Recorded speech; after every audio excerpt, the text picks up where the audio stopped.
Minsan po kasi hindi pamilyar ang Holy Spirit. Po napakahalaga niya sa atin.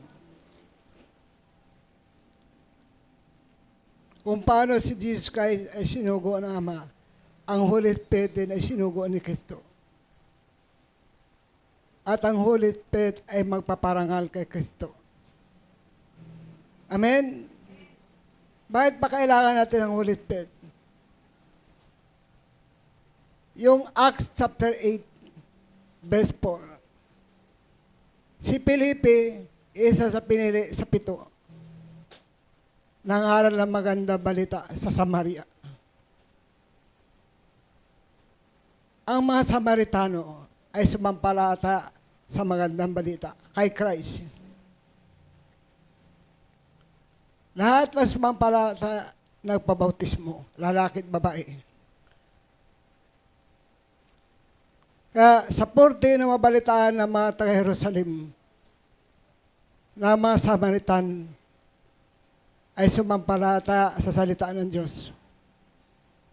Nagpabautismo. Ngunit mayroon pang isang kulang na sangkap sa kanila. Isinugo nila si Peter at Juan. At pagdating doon, ay pinalangin nila yung mga Samaritan para tumanggap din ng Holy Spirit. Kasi hindi pa ito bumababa sa kanila.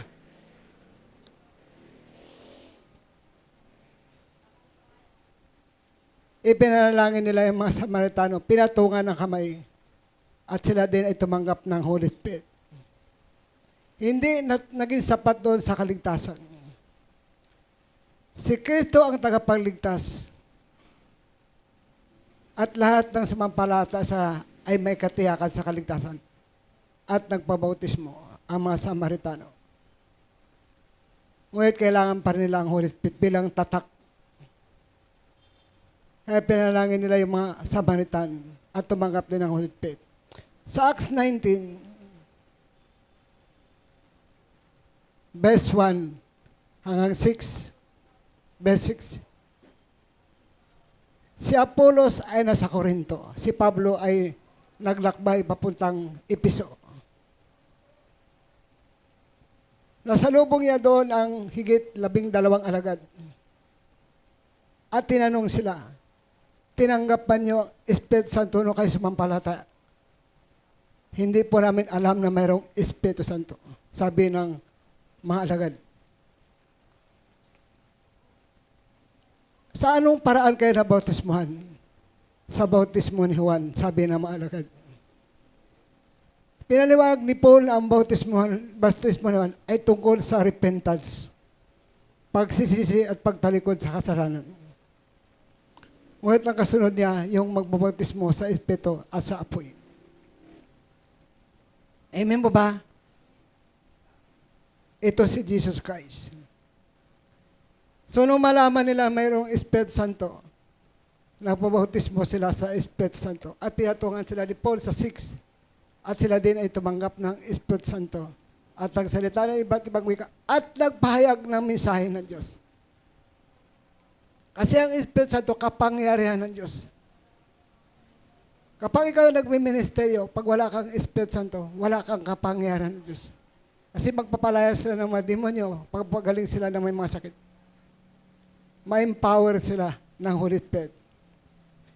Di ba yung mga alagad, sa Acts chapter 1, verse 3 hanggang verse 8, sabi doon, nang mamatay si Kristo at nabuhay siya, napakita sa kanya sa loob ng 40 araw at nagtungkol sa paghari ng Diyos. Save na ba sila? Save na? Save na sila. Nabautismado sa tubig. Bautismado sila sa tubig. Po kahit kailangan pa lang Holy Spirit. Sa 8. Tatanggap kayo ng kapangyarihan pagbaba sa inyo ng Espiritu Santo. At sa Acts 2, verse 1 hanggang 4, dumating ang Espiritu Santo upang puspusin sila at tatanggap sila ng fire. Save na sila, but kailangan pa lang Espiritu Santo, yung power sa pagministeryo. kailangan ang Holy Spirit. Yung iba kontento na sa tinanggap si Jesus bilang Savior, bautismo sa tubig. Ngunit hindi po kompleto yon. Kailangan pa rin ang Holy Spirit na siya maging patnubay natin. Magpapalakas sa atin yung power ng God. Amen po ba? Ligtas ang mga apostol yung 11. Nadagdagan yun ni Matias. Naging kompleto ulit ang 12. Bautismado na rin sila. Po bakit kailangan pang Holy Spirit? Kasi ito yung power ng God. Ihanda sila sa pagme-ministeryo. Kailangan taglay nila ang kapangyarihan ng Diyos. Kasi magpapalaya sila ng mga demonyo at magpagaling sa mga sakit. Yun po yung ibig sabihin ng power ng God. Ang Holy Spirit ay power. Pangako po yan ng Diyos. Amen po ba? Sa lumang tipan pa lang ipinangako na yan, Joel chapter 2, 28-29. Ipinangako na yan ng Diyos. At tinupad po yan ng Diyos sa Acts chapter 2, verse 1 hanggang 4. At ang Espiritu itatak. Dito sa Ephesians chapter 1, verse 13. Sa pamamagitan ni Kristo, kayo rin ay nakarinig ng salita ng katotohanan ng magandang balita na nagdudulot ng kaligtasan. Si Kristo po yung tagapagligtas at sumampalata sa Kanya. Ay pinagkalooban ng ipinangakong Espiritu Santo, kasi ang Espiritu Santo pangako bilang tatak ng pagkahirang sa inyo. Ang Espiritu ang katibayan na makamit natin ang lubos na ipangako ng Diyos sa atin. Kasi ang Holy Spirit pangako. Pag wala kang tatak ng Holy Spirit, sa pagbabalik na pa, hindi ka matutubos. Kasi lahat naman ang parata kay Kristo, lahat ng ligtas, tinatakan. Kasi yung ibang pagdating ng patay na po tayo sa pagdating ng Panginoon. Ngunit yun ay may tatak, yung mga patay na yun. Yun ang pagkakilanlan ng Panginoon, yung tatak na yun. Yung Holy Spirit. Kapag dumating ang Lord na patay na tayo. Kasi lahat naman po tayo mamatay, kahit manampalataya, kahit di manampalataya mamamatay. Di po ba? Amin po ba? Whether sa tatak na yun, yun ang pagkakilanlan sa atin ng Panginoon. At yung walang tatak, hindi mapapasama sa langit. Kundi sa impyerno ang kanyang bagsak. Kasi wala kang tanda, wala kang tatak. Amen. Kaya mga taong nasa loob ng church, walang Espiritu ng Diyos, patuloy sa paggawa ng kasalanan. Kasi nga, walang preno, walang control ang kanilang buhay. Sinasabi nila, kilala na ang Diyos, aniwala sila sa Diyos. Ngunit patuloy sa paggawa ng kasalanan. Paggawa ng magawa ng laman. Hindi po nasapat na sabihin, kilala mo ang Diyos, naniwala ka sa Diyos. Hindi ka nakalimot sa Diyos. Ang kailangan mo magkaroon ng takot sa Diyos. Kaya, ang Espiritu ng Diyos na pakahalaga, tatak natin yan. At di na dapat natin pinipighati yan. Ephesians chapter 4, verse 30. Pag pinaghati mo yan, aalis yan sa iyo. Kasi yan ay banal. Kaya ingatan nyo yan sa inyong puso. Amen po ba? Ang Holy Spirit na pakahalaga. Ang totoong pagsisisi dapat mangyari sa atin. At pagtalikod sa mga kasalanan. Napakarami pong kasalanan sa mundong ito. Na dapat pagsisihan.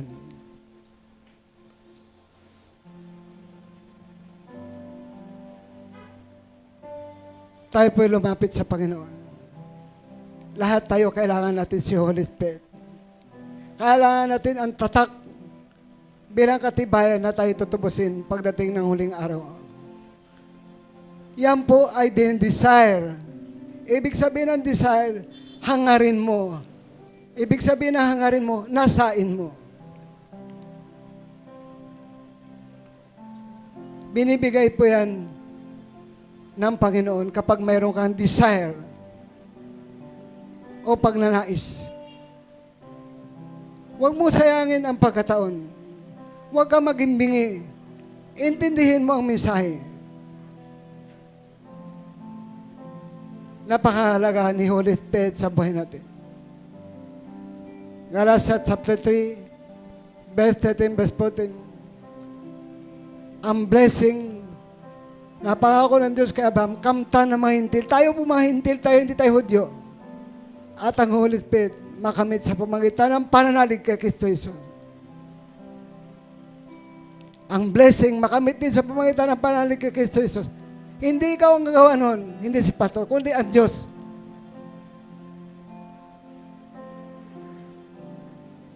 I-desire natin, hangarin natin, manalangin tayo kay Kristo na ibigay niya sa atin ang kanyang Espiritu. Ay pagkaloob niya sa atin ang tatak bilang katibayan na tayo tutubusin sa huling araw. Kapag wala kang Holy Spirit, hindi ka makasama sa pagbabalik ng Panginoon. Kahit nasa loob ka pa ng simbahan, kahit nasa loob ka pa ng church.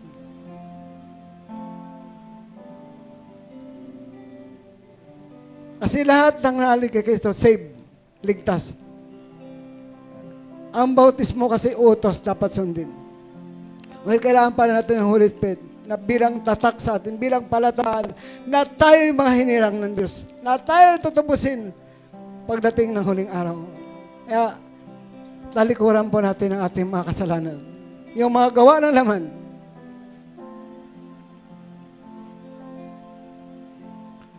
Tayo po'y awit sa Panginoon. Inuulit ko, i-desire natin, hangarin natin, nasain natin. Hingin natin kay Kristo ang kanyang Espiritu. Sa pamamagitan ng pananalig kay Kristo, matatanggap ang Espiritong ipinangako ng Diyos. Walang taong naghangad na hindi na nakuha yung kanyang hangarin. Lalo't kalooban ng Diyos ang iyong desire, hangad, nais. Hindi ko madaling intindihan yung salitang desire. Sa Tagalog, hangarin mo, naisin mo. Kapag hindi mo pa tinatanggap ang Holy Spirit, nasain mo sa oras na ito. Manalangin ka sa Diyos na ibigay niya sa iyo ang iyong Espiritu, ipinangako niya.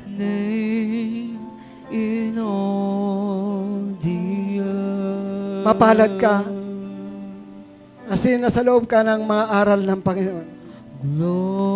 Maraming taong nakikinig ngunit walang naintindihan. Maraming mga tao na tumitingin ngunit walang nakikita.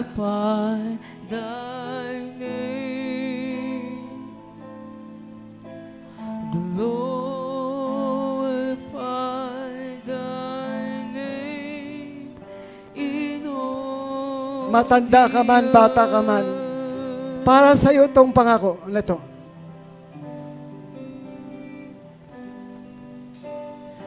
Samantalahin mo itong oras na ito. Ibukas mo ang iyong puso para sa Panginoon. Manalangin tayo sa Diyos na bigyan niya tayo ng kanyang Espiritu bilang tatak ng pakahirang sa atin.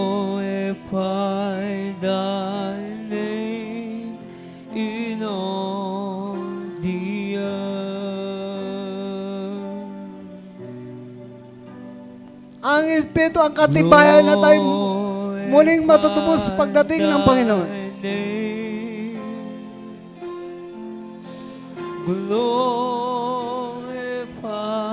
thy name. Glorify thy name in all the earth.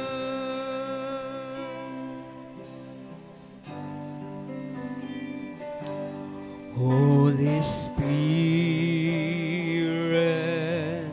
we love you. Lumapit ka sa Diyos na mayroong kababaang loob. Lumapit ka sa Diyos ng mayroong pananampalataya. At hangarin mo ang kanyang spirit. the earth. Naisin mo ang kanyang spirit.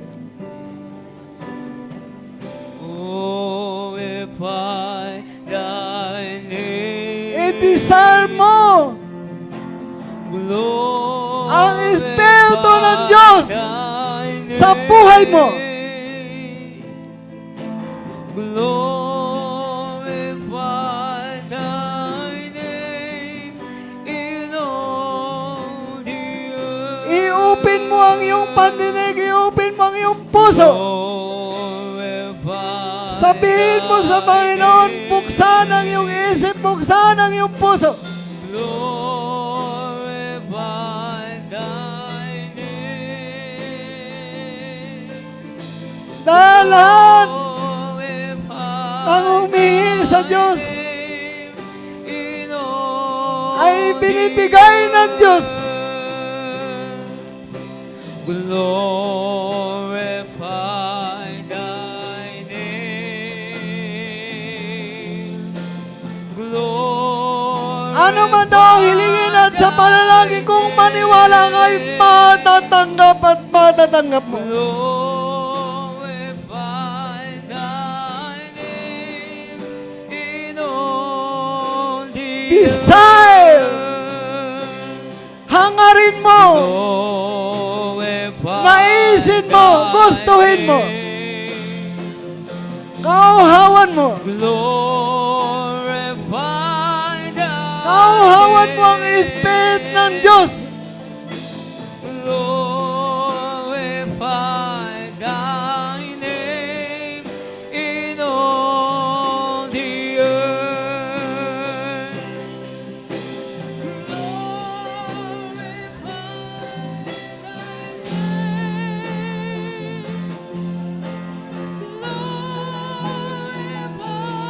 Ini ko ang power ng prayer, power ng worship.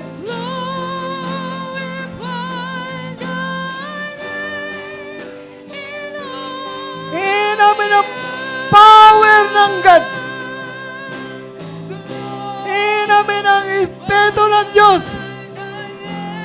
bilang tatak, bilang tanda ng pagkahirang sa amin. Pang pagdating ng pagtubos ng Panginoon ay makasama tayong lahat. Dahil sa tatak na yan.